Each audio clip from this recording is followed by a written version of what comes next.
बच्चों के अस्पताल पर भी बमबारी की खबरें आई हैं। गाजा में अस्पताल पर भीषण बमबारी हुई है। अल रांतिसी हॉस्पिटल पर हमला हुआ। बमबारी से बच्चों के अस्पताल में आग लग गई। तो एक बार फिर गाजा के अस्पतालों में मचे कोहराम की तस्वीरें हमारे सामने हैं। और देखिए अगली बड़ी खबर, हमास की सुरंगों को लेकर बेडरूम में भी मिल रही हैं सुरंगें। आईडीएफ के सर्च ऑपरेशन के दौरान ये सुरंगें मिली हैं, जिनकी तस्वीरें इस वक्त आपके सामने हैं। बेडरूम्स में सुरंग से आने जाने का रास्ता कैसे बनाकर रखा गया था, ये आप तस्वीरों में देख सकते हैं। आईडीएफ की तरफ से लगातार ये दावे किए गए कि कैसे सिविलियन इलाकों में अपने ठिकाने बना रखे थे। हमास के लड़ाकों ने यहां पर अपने सेंटर्स बना रखे थे, लॉन्चिंग पैड्स बना रखे थे। और अब उन्हीं दावों की तस्दीक के लिए ये वीडियोस जारी किए जा रहे हैं, जिसमें ये बताया जा रहा है कि कैसे सिविल इलाकों से हमास कर रहा था ऑपरेट। तो ये सुरंगें बहुत बड़ी चुनौती रही हैं इजराइल के सामने, और उनसे जुड़ी तस्वीरें भी अब सामने आ रही है। अब दूसरी खबर, एक ऐसी खबर जो आने वाले समय में युद्ध को और बड़ा बनाती दिखाई दे रही है, ऐसी आशंका इस खबर से आ रही है। इजराइल पहुंचा हथियारों का जखीरा। 123 कार्गो प्लेन इजराइल में लैंड कर चुके हैं। 7 शिप से भी हथियार पहुंचे और दूसरे सैन्य सामान भी पहुंचे हैं। ये तस्वीरें आप देखिए।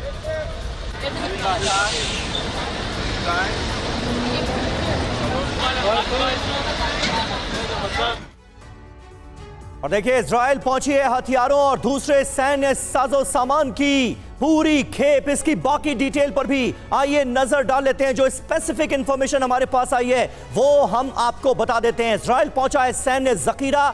इसमें है क्या क्या, 123 कार्गो प्लेन्स हैं और 7 शिप्स हैं, और इनमें तमाम युद्ध के साजो सामान भरे हुए हैं। 7000 टन आर्म्स और मिलिट्री गियर्स हैं। इजराइल के 3 वॉर प्लान्स दरअसल सामने आ रहे हैं। पहला, लंबी लड़ाई की तैयारी, दूसरा कई मोर्चों पर जंग की तैयारी, और तीसरा युद्ध के विस्तार की तैयारी। और ये अपने आप में कई बड़े सवाल भी खड़े करते हैं। रवि, बिल्कुल 3 बड़े सवाल हम आपके सामने रखने जा रहे हैं। सवाल नंबर 1, पहला सवाल, क्या इजराइल में सैन्य जखीरे से इलाके में तनाव बढ़ेगा? क्या इससे टेंशन और बढ़ेगी? और क्या इजराइल इस बार आर पार करके ही मानेगा?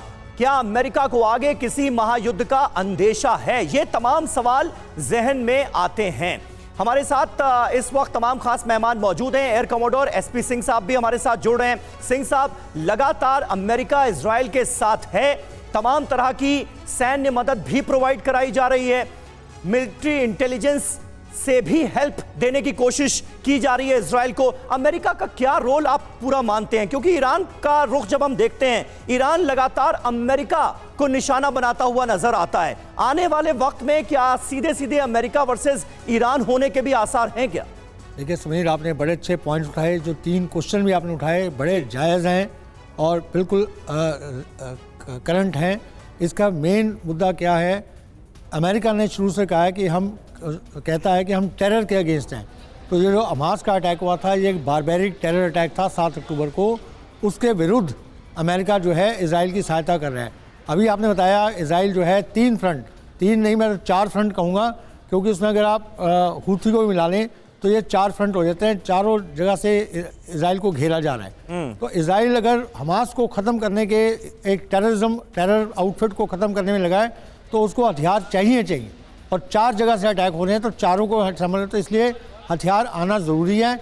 और अमेरिका का शुरू से यह है, वैसे इजराइल का अच्छा दोस्त है और वो हमेशा से कहा है कि हम टेरर के अगेंस्ट हैं। तो इसके कारण जो है ये अटैक चलते रहेंगे और टेंशन बढ़ेगी। नेक्स्ट पॉइंट जो आपने बोला कि ये ईरान और अमेरिका बीच में, देखिए जब रशिया और यूक्रेन का युद्ध शुरू हुआ तो सभी ये अटकलें लगा रहे थे कि ये फाइनली आके रशिया और अमेरिका का युद्ध होगा। ये बड़े देश जो हैं ये आपस में कभी नहीं लड़ेंगे, ये जानते हैं। ये सिर्फ हथियार देंगे, मॉरल सपोर्ट देंगे, आपके लिए बातें करेंगे, सब कुछ करेंगे और लड़ना आपको पड़ेगा। जो बात आप कह रहे हैं, मुझे याद आ रहा है कि बाइडेन ने इस जंग की शुरुआत के पहले दिन में ही एक बयान दिया था, बड़ा बयान था, कि 2 वॉर फ्रंट होंगे और हम दोनों पर स्थिति को संभाल सकते हैं, यूक्रेन में भी और गाजा में भी।